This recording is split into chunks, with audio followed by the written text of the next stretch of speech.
अस्सलाम वालेकुम my dears. I hope that आप सब ठीक होंगे। माय डियर्स, आज का हमारा टॉपिक ऑफ डिस्कशन है डाइजेशन। आज हम डाइजेशन के बारे में डिस्कस करेंगे। डाइजेशन क्या है और पीएमडीसी के सिलेबस के मुताबिक कुछ ऐसे पॉइंट्स हैं जो हम पंजाब टेक्स्ट बुक में हैं, वो मैंने इस बुक के ऊपर लिखे हैं ताकि आपको पंजाब टेक्स्ट बुक को दोबारा रीड करना ना पड़े, आपके लिए आसानी हो। आप इसी को बार बार रीड करें, रिवाइज करें, कॉन्सेप्ट क्लियर करें, ताकि आप बेहतर मार्क्स गेन कर सकें। तो माय डियर्स, डाइजेशंस के मैंने एक दो छोटी डेफिनेशन लिखी है, वो आपको दिखा सकूं। माय डियर्स, डाइजेशंस में आप देख सकते हैं कि डाइजेशंस का मतलब है digestion is the breakdown of large insoluble food molecules into small water soluble food molecules। आसान अल्फाज में मैं अगर आपको डाइजेशन बता सकूं, डाइजेशन का मतलब है किसी लार्ज मॉलिक्यूल्स को स्मॉल मॉलिक्यूल्स में कन्वर्ट कर देना, किसी लार्ज मॉलिक्यूल्स को छोटे छोटे मॉलिक्यूल्स में तब्दील कर देना। That is known as digestion. क्यों करते हैं छोटे मॉलिक्यूल्स में तब्दील? ताकि वो फ्लूइड के अंदर डिफ्यूजेबल हो सके, सॉल्व हो सके। ठीक है, हम अभी फ्लूइड क्या है हमारे बॉडी के अंदर? फ्लूइड ब्लड है, ताकि वो ब्लड्स के अंदर मूव कर सके, वो ब्लड के अंदर सोलेबल हो सके, वो ब्लड के अंदर डिफ्यूज हो सके। बिकॉज ऑफ दीज डाइजेशंस हमारे लिए मस्ट है। डाइजेशंस का मतलब किसी लार्ज मॉलिक्यूल को स्मॉल मॉलिक्यूल्स में कन्वर्ट कर देना। इस तरह भी आप डिफाइन कर सकते हो। आप इस तरह भी डिफाइन कर सकते हो कि इनसोलेबल, यानी जब इनसोलेबल ना हो, इनसोलेबल फूड मॉलिक्यूल्स को कन्वर्ट कर देना small water soluble food molecules में। आप इस तरह भी डिफाइन कर सकते हो डाइजेशंस को कि अनडिफ्यूजेबल फॉर्म ऑफ फूड्स को डिफ्यूजेबल फॉर्म में कन्वर्ट कर देना, that is known as digestions. तो I hope that my dears आप डाइजेशंस के बारे में, डाइजेशंस का मतलब है किसी भी स्मॉल मॉलिक्यूल्स, लार्ज मॉलिक्यूल्स को स्मॉल मॉलिक्यूल्स में कन्वर्ट कर देना, that is known as digestions. आगे हम डिटेल डिस्कशन करेंगे डाइजेशंस के बारे में, क्योंकि हमारा पूरा चैप्टर डाइजेशंस के बारे में।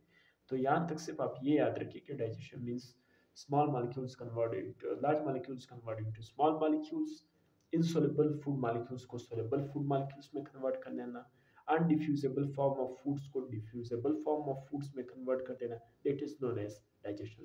मैंने कुछ पॉइंट्स जो ऊपर लिखे थे वो आपको दिखा सकूं और समझा सकूं।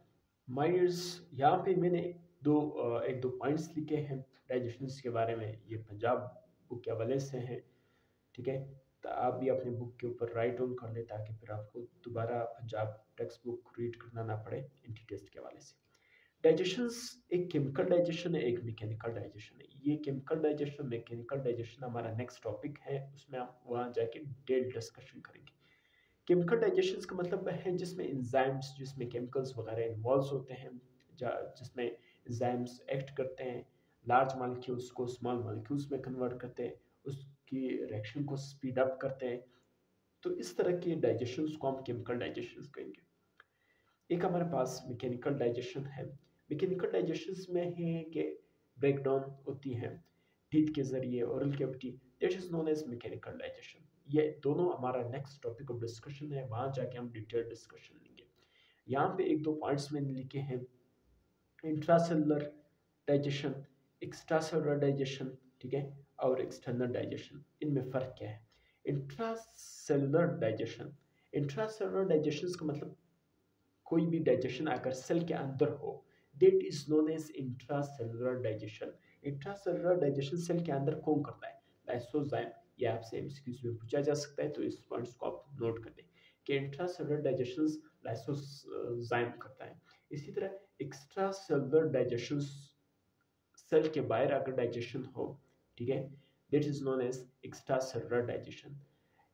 एक्स्ट्रा सेलुलर डाइजेशन क्या मतलब? कैविटी, जैसे आपको ओरल कैविटी सेल के बाहर हो रहा है डाइजेशन माउथ में, इसी तरह आपके स्टमक में सेल के बाहर हो रहा है, किसी कैविटी के अंदर डाइजेशन हो रहा है, खुराक हजम हो रहा है। इसी तरह आपके इंटेस्टाइन में खुराक हजम हो रहा है, तो सेल के बाहर हो रहा है। तो इस तरह के डाइजेशन को हम एक्स्ट्रा सेलुलर डाइजेशन कहेंगे।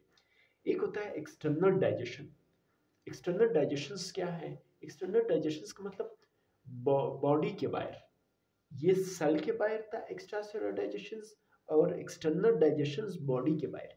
एक्सटर्नल डाइजेशन में क्या है कि कोई भी बैक्टीरिया बैक्टीरिया फंजाई कोई एंजाइम सेक्रीट करे, ठीक है, उससे उसके बॉडी के बाहर कोई चीज़ डाइजेस्ट हो सके, कोई चीज़ की ब्रेकडाउन हो सके, that is known as external digestion. तो इंशाल्लाह माय डियर्स हैव दैट आप डाइजेशंस के बारे में जो एक दो पॉइंट्स मैंने बताया यहाँ तक आप समझ गए होंगे। यहाँ पे मैंने कुछ न्यूट्रिशन के बारे में लिखा है, ये तब मैं आपको समझाऊंगा जब मैं आपको आगे जाके कुछ टॉपिक्स आएंगे तो उसके लिए मैंने पॉइंट्स राइट डाउन किए, वहाँ जाके आपको ये समझाऊंगा। ठीक है माय डियर्स, अभी डाइजेशन के हवाले से जो एक दो लाइन्स हमारे बुक में लिखे वहाँ जाते हैं, उसको समझने की कोशिश करेंगे। माय डियर्स, ये दो डिफिनेशंस मैंने आपको समझा दिए कि डाइजेशन क्या है, किसी लार्ज मॉलिक्यूल को स्मॉल मॉलिक्यूल्स में कन्वर्ट कर देना, इनसोल्युबल फूड मॉलिक्यूल्स को सोल्युबल फूड मॉलिक्यूल्स में कन्वर्ट कर देना, diffusible food form of foods को डिफ्यूज अनडिफ्यूजेबल फूड फॉर्म को डिफ्यूजेबल फॉर्म में कन्वर्ट कर देना, that is known as digestion. फिर मैंने आपको बताया कि एक इंट्रा सेलुलर डाइजेशन है, सेल के अंदर अगर कोई डाइजेशन हो तो उसे इंट्रा सेलुलर डाइजेशन कहा जाता है। इंट्रा सेलुलर डाइजेशन सेल के अंदर कौन करता है, लाइसोजाइम, ये नोट कर ले, एमसीक्यूज में आपसे पूछा जा सकता है। इसी तरह extra cellular digestion, extra means बाहर, सेल के बाहर अगर डाइजेशन हो that is known as extra cellular digestion. किस तरह सेल के बाहर, जिस तरह हमारा ओरल कैविटी में माउथ के अंदर डाइजेशन हो रही है, जिस तरह हमारे स्टमक के अंदर डाइजेशन हो रही है, सेल के बाहर किसी कैविटी के अंदर डाइजेशन हो रही है, तो that is known as extra cellular digestion. इसी तरह हमारे इंटेस्टाइन के अंदर, सेल के बाहर किसी कैविटी के अंदर डाइजेशन हो रही होती है, that is known as extra cellular digestion. इसी तरह फिर मैंने आपको एक बताया एक्सटर्नल डाइजेशन। एक्सटर्नल डाइजेशन का मतलब है किसी बॉडी के अंदर, मैंने कहा एक्सटर्नल डाइजेशन कौन करता है, जैसे बैक्टीरिया फंजाई वो एंजाइम सेक्रीट करते हैं, उसकी बॉडी के बाहर किसी भी चीज़ की डाइजेशन हो सकती है, उसकी ब्रेकडाउन हो सकती है, that is known as external digestion. तो एक्सटर्नल डाइजेशन बॉडी के बाहर, एक्स्ट्रा सेलुलर डाइजेशन सेल के बाहर। तो माय डियर्स, ये जो एक दो पॉइंट्स हैं आप समझ गए होंगे। इसी तरह माय डियर्स, अभी जो बुक के एक दो लाइन से सिर्फ आपके लिए मैं रीड कर रहा हूँ ताकि आपको फिर समझने में मसला ना हो। Food is necessary to sustain life, life को सस्टेन करने के लिए खुराक लाजिम है, खुराक ज़रूरत है, ठीक है। The food is utilised at the cellular level, food असल इस्तेमाल होते हैं, यूटिलाइज होते हैं सेल के अंदर, सेलुलर लेवल पे। सेलुलर लेवल के मतलब सेल के अंदर आप खुराक खाते हैं, वो डाइजेस्ट होता है, कार्बन हाइड्रोजन बॉन्ड सेल्स के अंदर जाता है, फिर आप ऑक्सीजन करते हैं। ये चैप्टर नंबर 1 जो सेकेंड ईयर की बायो में, वहाँ पे हम डिटेल डिस्कशन करेंगे कि खुराक किस तरह सेल्स के अंदर यूटिलाइज होता है। तो बस आप ये बात याद रखें कि फूड यूटिलाइज होता है सेलुलर लेवल पे। Most of foods we eat, अक्सर जब हम खुराक करते हैं, however it is not suitable for cellular utilization until it is mechanically and chemically reduced to form that can be observed through intestinal valves and transport to the cell by the blood।